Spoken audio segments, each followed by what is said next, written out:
बात करते हैं। अरे अभिव्यक्ति आजादी की लड़ाइयाँ तो बहुत लड़ ली हमने। आओ राष्ट्रहित में चलकर कुछ बात करते हैं।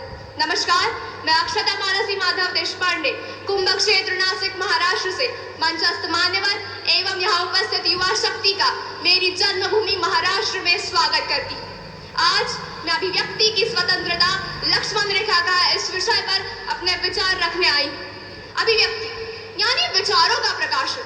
ये विचार तो मर्याद है, ये विचार मन की लीला है, परंतु इन विचारों पर मर्यादा का होना भी आवश्यक है। इन्हीं विचारों के प्रकाशन हेतु भारतीय संविधान तथा लोकतांत्रिक व्यवस्था ने अनुच्छेद 19 के तहत हमें अभिव्यक्ति स्वतंत्रता का मौलिक अधिकार दिया है। Global state of democracy indices के अनुसार विश्व के व्यक्ति की स्वतंत्रता दी है।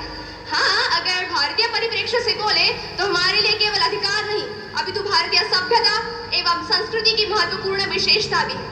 परंतु आज के इस युग में हमें यह समझना आवश्यक हो गया है कि अभिव्यक्ति की स्वतंत्रता यानी सत्य से विद्रोह नहीं।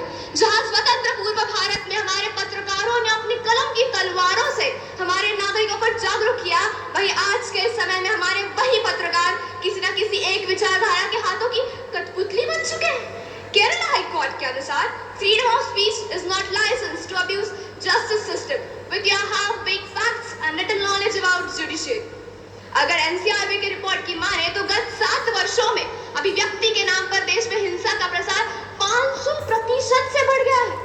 मित्रों, हमें रचनात्मक आलोचना और अपमान के बीच का अंतर समझना होगा। We need to understand that freedom of speech comes with responsibility.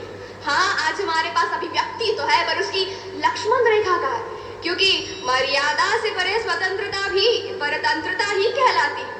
जब हम लक्ष्मण रेखा की बात करते हैं तो हमारा ये भारतवर्ष शालीनता, सभ्यता तथा नैतिकता का प्रतीक है। इसी नैतिकता के आधार पर हम सभी भारतीयों को अपने विचारों के प्रकाशन से पूर्व परीक्षण की आवश्यकता है। आज समाज की वो धूर्त विचारधारा जो अभिव्यक्ति की लहराती पताका को धर्म ध्वजा बताकर उसके आड़ में दुष्प्रचार कर रही है, ऐसे प्रवाह से न केवल हमारे भारत को अभी तो संपूर्ण विश्व को बचाने के लिए हमें स्वयं लक्ष्मण रेखा बनना होगा। हम सब इस देश के युवा हैं। यह ब्रह्मांड जो चीजें सिर्फ सोच सकता है वो हम कर सकते हैं। इसी विश्वास के साथ, इसी स्वनिर्धार के साथ हमें स्वयं लक्ष्मण रेखा बनना होगा और भारत की एकता, अखंडता एवं संप्रभुता का रक्षण करना होगा। चलो, आजादी मिलना तो भी थोड़ा सरल था, आज तो यूं ही मिल गई हमें। विचारों की अभिव्यक्ति तो यूं ही मिल गई हमें, पर उसकी लक्ष्मण रेखा हम स्वयं हैं, हम स्वयं हैं, हम स्वयं हैं। जय हिंद, जय